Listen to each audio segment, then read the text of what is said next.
You have 30 seconds before the entire system collapses.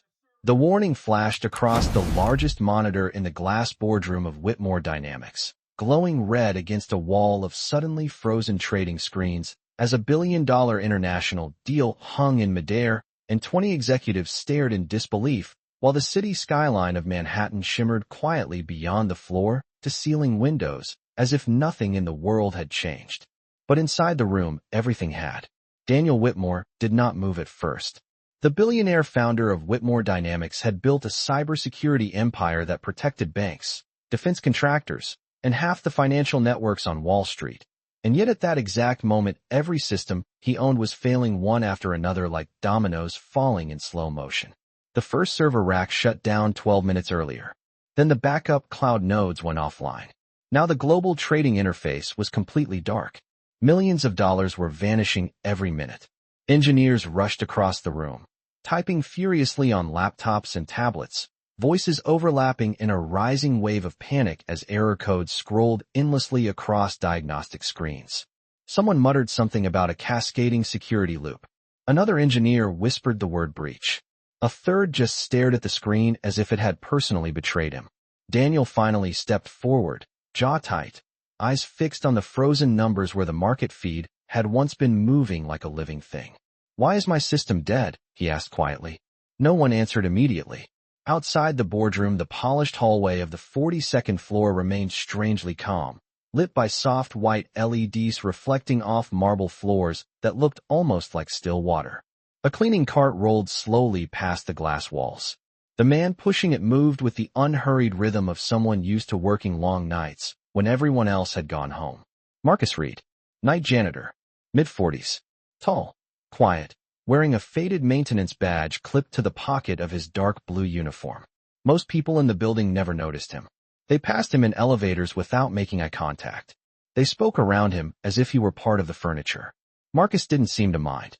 He had been working the night shift at Whitmore Dynamics for almost 3 years, long enough to memorize every hallway, every service door, every humming server room hidden behind secure access panels. As he pushed the cart forward, the sound of raised voices drifted through the glass boardroom wall. Marcus glanced up briefly. Inside the room, the tension was visible even from the hallway. Executives standing, engineers hunched over screens. Daniel Whitmore himself leaning forward over the conference table like a man staring into a storm. Marcus slowed for a moment near the server diagnostics display mounted outside the secure IT room. The monitor was still active even though the trading system had gone dark. Lines of code rolled across the screen in pale green text, repeating the same sequence again and again like a heartbeat stuck in a loop. Marcus studied the pattern quietly. His mop rested against the side of the cart. For a moment the hallway seemed very still. Then he murmured under his breath, almost to himself, "That shouldn't be happening." Inside the boardroom someone suddenly shouted, "We just lost the London node." A second later another voice called out, "Now Tokyo's offline too." Daniel Whitmore's eyes hardened as the realization began to settle over the room like cold air. If the cascade continued, the entire infrastructure of Whitmore Dynamics would shut down within minutes. Billions of dollars. Years of reputation. Everything balanced on a system no one in the room could bring back to life. Outside in the hallway, Marcus Reed quietly wiped his hands on a folded rag and looked once more at the repeating error code glowing on the monitor. Something about it felt painfully familiar.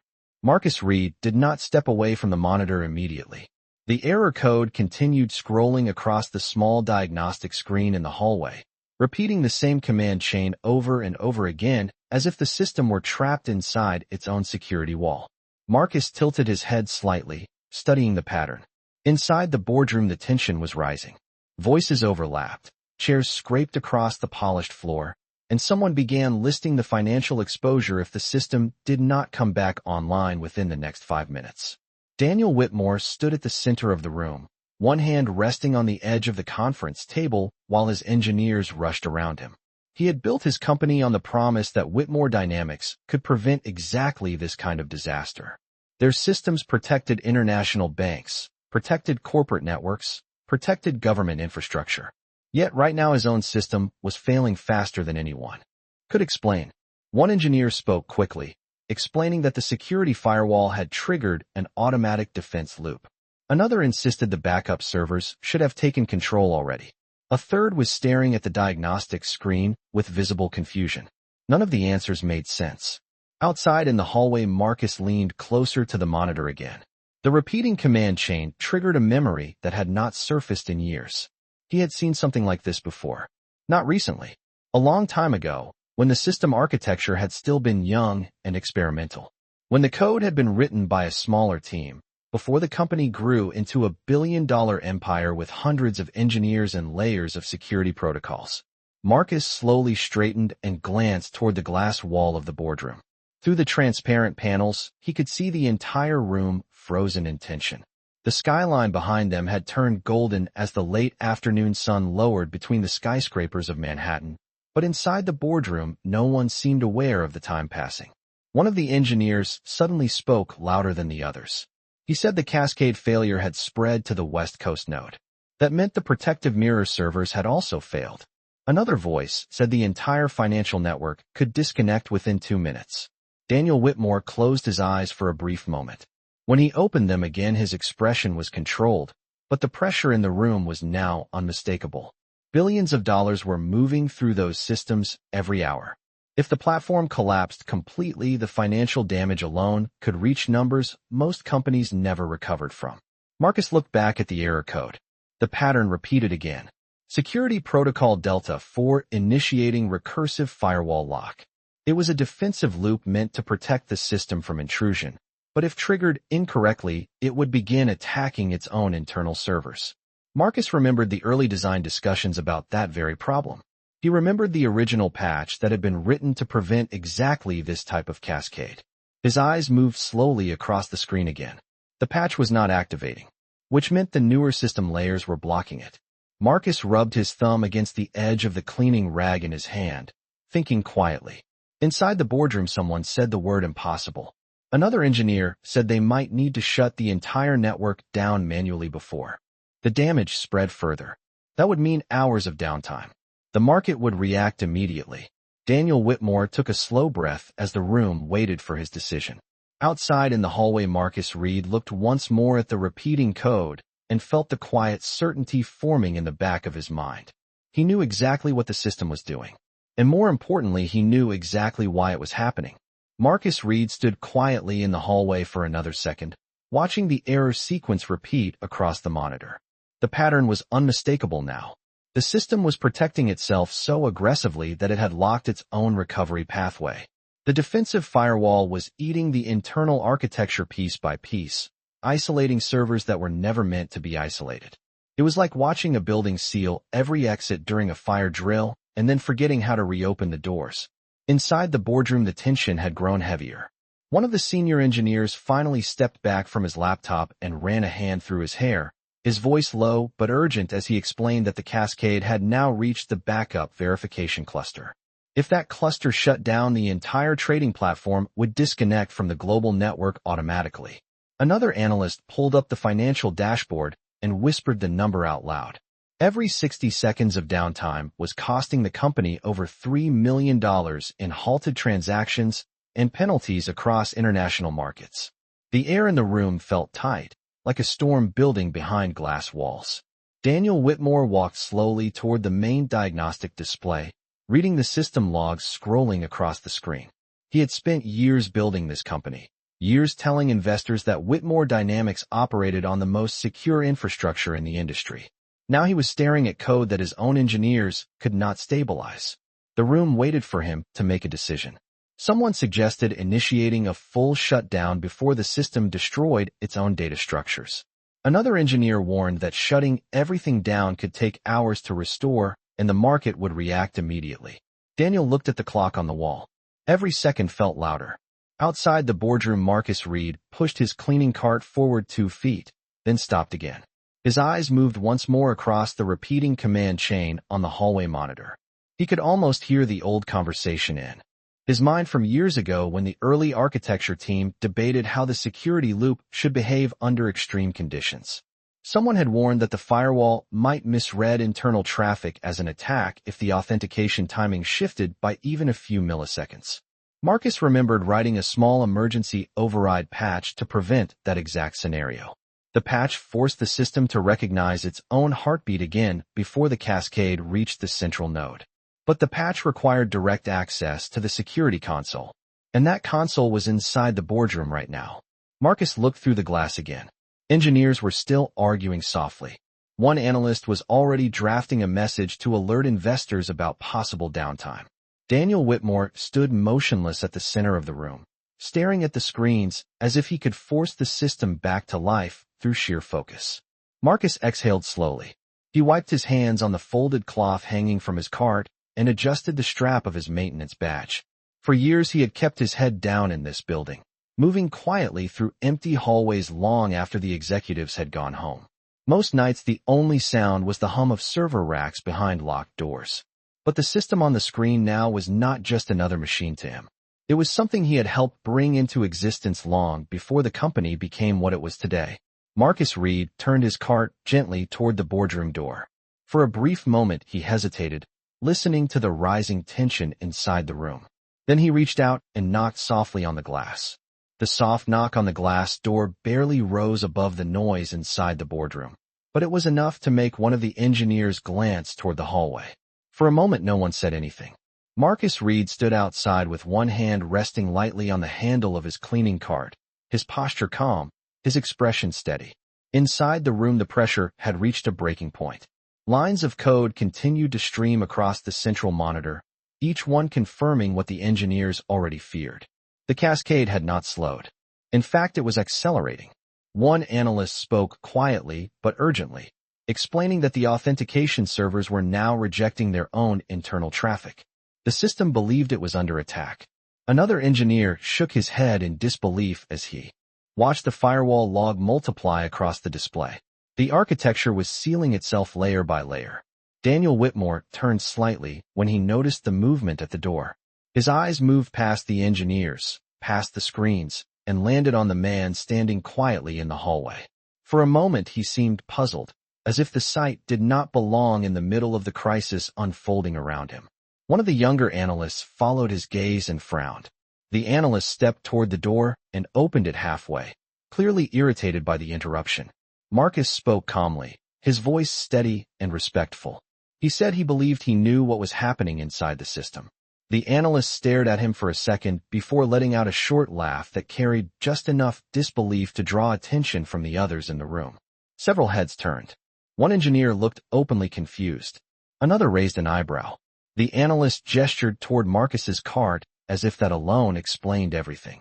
He said they were dealing with a security architecture failure that only the senior engineering team understood. The implication was obvious. Marcus was a janitor. The room returned to its anxious motion almost immediately, as if the interruption had not mattered. But Marcus did not move away from the doorway. His eyes shifted briefly to the main diagnostic screen inside the room where the error sequence was now flashing in a constant loop. The pattern was even clearer from this distance. Marcus spoke again, quietly but with certainty. He said the firewall was misreading internal authentication signals and had locked the system into a recursive defense cycle. The words hung in the air for a moment. One of the senior engineers turned slowly toward him, his expression tightening as he listened. Another engineer glanced back at the screen, clearly surprised that the description matched what they were seeing. The analyst who had opened the door shook his head again, dismissing the idea with a quick motion of his hand. But Daniel Whitmore had not looked away from Marcus. Something in the man's voice carried a calm that did not belong to someone guessing. Daniel stepped forward slightly. The room fell quieter as he spoke a single question. He asked Marcus how he knew that. Marcus held Daniel's gaze without hesitation. He explained that the early versions of the architecture had included an override patch, designed to stop that exact cascade from destroying the authentication network. The words caused a ripple of confusion across the engineers standing around the table. One of them immediately said there was no such patch in the current system documentation. Marcus nodded once and said that was exactly the problem. The patch was buried beneath the newer security layers and could not activate on its own anymore. For the first time since the system began collapsing, the room became completely silent. Daniel Whitmore studied Marcus Reed carefully, as if trying to place a memory that refused to come into focus.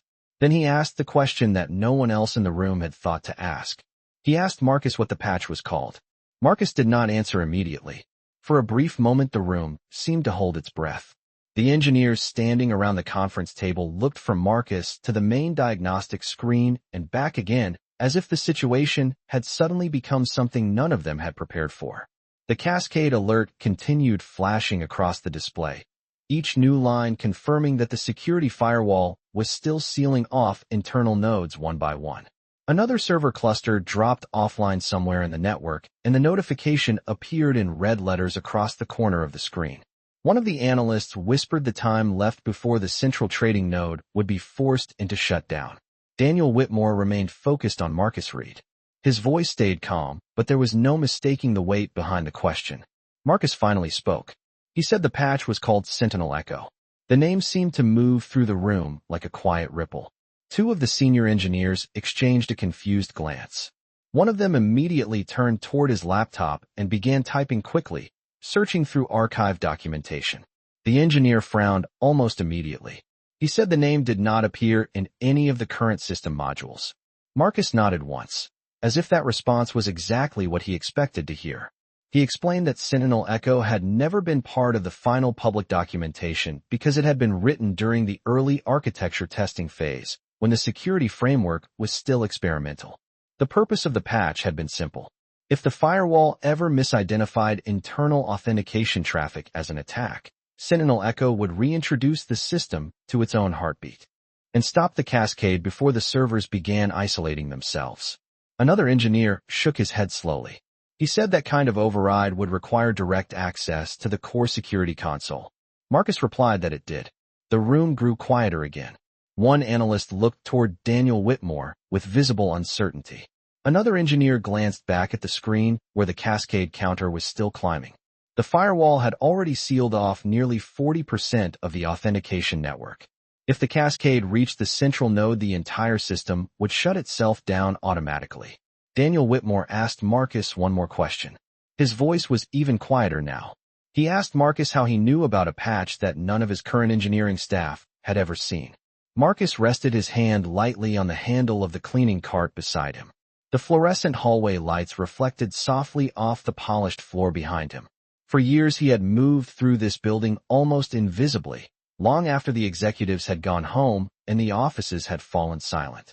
But the system inside that boardroom was not just another machine to him. Marcus said he knew about Sentinel Echo because he had written it. For a moment the entire room went still. The engineer who had been searching through the archives slowly lifted his head from the laptop screen. Another analyst looked at Marcus as if trying to understand whether he had heard correctly.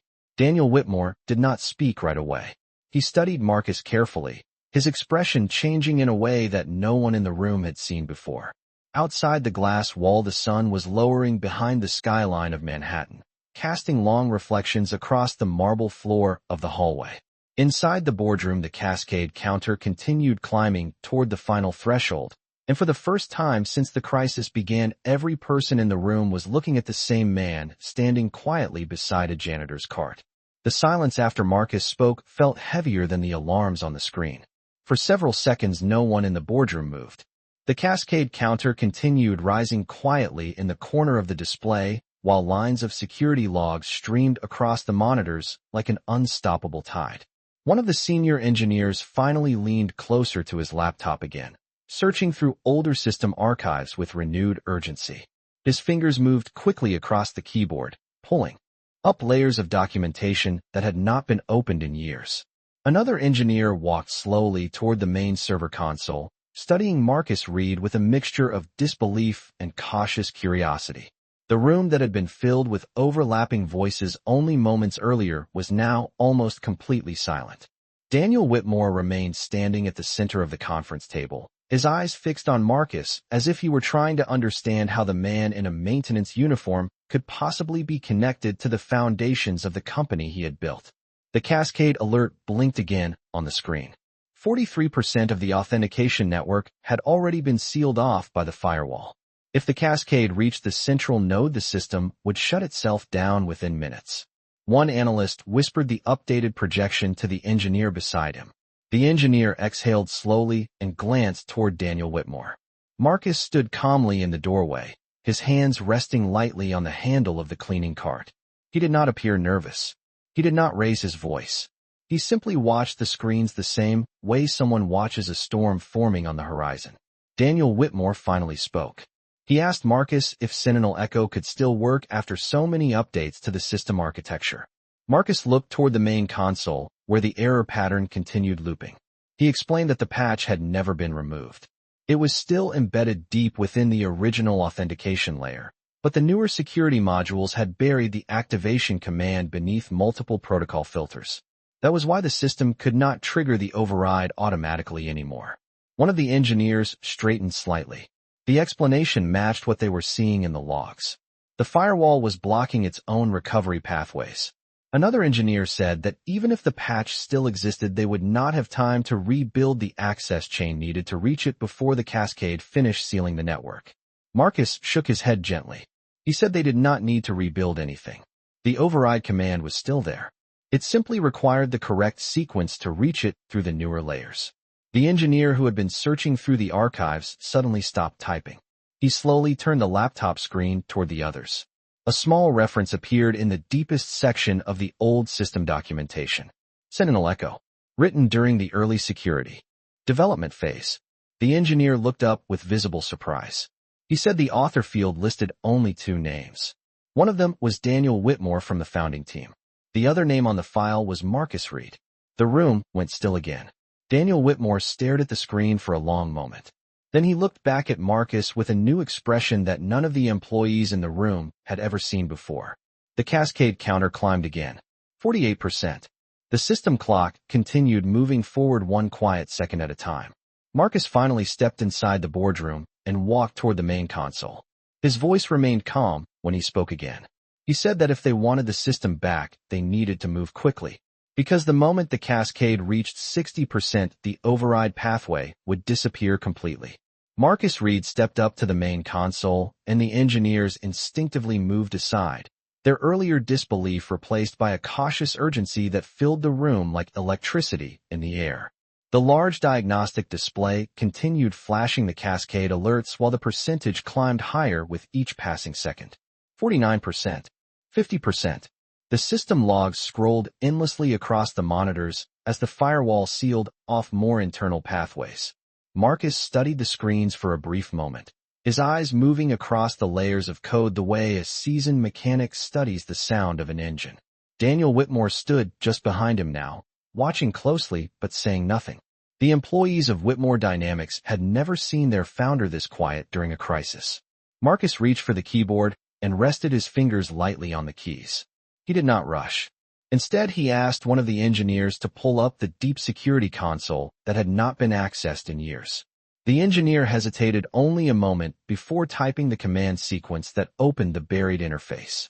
A darker screen appeared filled with older system architecture that many of the younger analysts had never seen before. Marcus nodded once as he looked at it. He said this was the original authentication layer that had been built during the company's earliest days when the system was still small enough that every line of code had been reviewed by hand. The cascade alert flashed again. 52%. One analyst quietly announced the number as if speaking too loudly. Might make it climb faster. Marcus began typing. The commands appeared on the console slowly and deliberately. The engineers gathered closer, watching the sequence unfold with focused attention. Marcus navigated through the layers of newer security modules that had buried the original architecture. Each command bypassed another filter that the modern system had added over the years. The process looked almost like unlocking a series of sealed doors. Daniel Whitmore watched the screen carefully. Something about the command structure was familiar to him. He remembered writing pieces of that architecture long before the company had thousands of employees and international clients. The cascade counter moved again. 54%.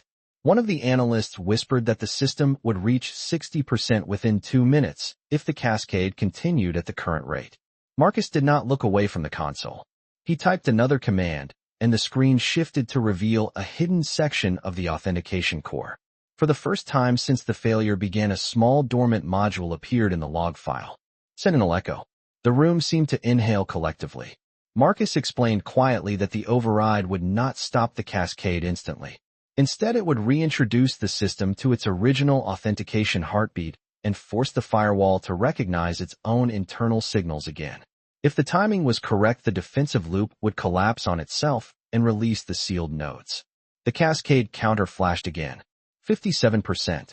The engineers stared at the screen. Marcus typed the final command, but did not press enter yet. He looked at Daniel Whitmore for the first time since stepping into the room. His voice remained calm when he spoke. He said once the command was executed, the system would either recover within seconds or shut itself down completely. The entire boardroom fell silent again as the cascade alert climbed toward the final threshold. The room did not move. The command sat on the screen waiting to be executed while the cascade alert pulsed red across the upper corner of the display. 58%. The number seemed to glow brighter with every passing second. Engineers stood shoulder to shoulder around the console, their earlier confidence replaced by a focused silence that felt almost physical. Daniel Whitmore watched the blinking cursor at the end of Marcus Reed's command line. Outside the glass walls of the boardroom, the evening light had begun to settle across the Manhattan skyline. But inside the room, time seemed to move differently, measured only by the rising cascade counter and the quiet hum of servers fighting to stay alive. Marcus rested his fingers above the keyboard without pressing the final key. He understood the architecture better than anyone in the room. The override would not simply flip a switch. Sentinel Echo would send a recognition signal through the authentication network, forcing the firewall to compare its internal heartbeat with the original system signature. If the signal reached the sealed nodes in time, the defensive loop would collapse and the servers would begin reconnecting. If the signal failed, the firewall would interpret the override as another intrusion and accelerate the shutdown. 59%. One analyst quietly announced the number, his voice barely above a whisper. The engineers exchanged quick glances, but no one spoke. Daniel Whitmore stepped closer to the console. For years, he had trusted the system more than any person in the room. Now, everything depended on the man standing beside the keyboard. Marcus finally pressed the key. The command executed instantly, and the console filled with a new stream of code. For 1 second, nothing happened. The cascade alert still flashed on the screen. Then the first sealed node flickered. A soft notification appeared on the diagnostic display as one of the authentication clusters reconnected to the network. The engineers leaned forward almost simultaneously. Marcus did not move. His eyes stayed fixed on the console as the override signal moved deeper into the architecture. Another server cluster responded. The cascade percentage froze at 59 and then began to fall. 57. 54. The defensive firewall log slowed as the system started recognizing its own internal traffic again. One analyst suddenly let out a breath he had been holding for several minutes.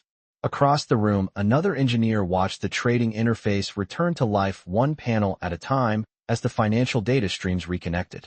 The cascade counter dropped below 50% and continued falling steadily. The red alerts on the main display faded into yellow warnings and then disappeared entirely. The authentication network reassembled itself across the system map like a city lighting up after a blackout. Within less than 30 seconds, the trading platform was fully operational again.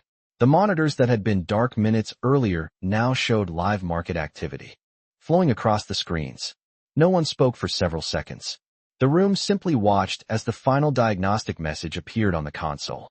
System integrity restored. Marcus slowly removed his hands from the keyboard. Behind him, the engineers looked at one another in stunned silence. Daniel Whitmore stared at the screen where the override command still remained visible. The name Sentinel Echo glowed quietly in the system log, a reminder that the foundation of the entire platform had just been saved by the one person no one in the room had expected to be standing at that console.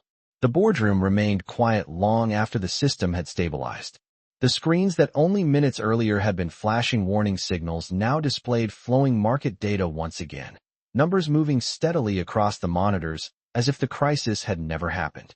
One engineer slowly leaned back from the console and rubbed his forehead, still staring at the diagnostic log where the override command remained visible. Another analyst quietly confirmed that all authentication nodes had returned to normal status and the global trading network was fully operational. The cascade counter had disappeared from the screen entirely. For the first time since the emergency began, the room felt calm. Marcus Reed stepped back from the console and gently rested his hands on the handle of his cleaning cart again, as if nothing unusual had just taken place. The engineers were still watching him, their expressions a mixture of amazement and quiet disbelief. Many of them had spent years studying complex architecture inside this company, yet none of them had recognized the solution that had been buried in the system's earliest foundation. Daniel Whitmore had not moved. He stood beside the console reading the final system report that confirmed the network was stable again. After a long moment, he turned slowly toward Marcus. His voice was measured but sincere when he finally spoke. He said the company owed its entire platform to the man standing in front of him. Marcus did not answer immediately. The fluorescent lights reflected softly across the polished floor as he glanced toward the large windows overlooking the skyline. Evening had settled over the city now, and thousands of lights were beginning to appear across the buildings of Manhattan like distant constellations. Marcus explained quietly that the system had always been designed to protect itself. It had simply forgotten how to recognize its own heartbeat. One of the engineers asked why someone who helped build the architecture was now working night shifts pushing a cleaning cart through the same building. Marcus paused for a moment before answering. He said life sometimes moves in directions that code cannot predict. Years earlier, he had stepped away from the technology world to care for family members who needed him more than any system ever could. By the time he returned, the industry had moved on, and the world remembered the company, but not the people who quietly helped build it in the beginning. The room listened without interruption. Daniel Whitmore looked again at the console, where Marcus's command line still glowed faintly on the screen. For years, he had believed the company's strength came from its newest technology and its brightest engineers. Yet the solution that saved everything had come from a piece of forgotten code and the quiet man who wrote it. Daniel extended his hand. He told Marcus Reed that Whitmore Dynamics had never truly lost the architect who helped create its foundation. Marcus looked at the offered hand for a moment and then shook it with a calm smile. Across the room, the engineers slowly returned to their workstations as the trading platform continued operating normally, but the atmosphere inside the boardroom had changed. For the first time, many of them understood that the most important part of the system had never been the machines or the servers or the complex security layers that surrounded them. It had been the people who built the foundation long before anyone else realized how important it would become.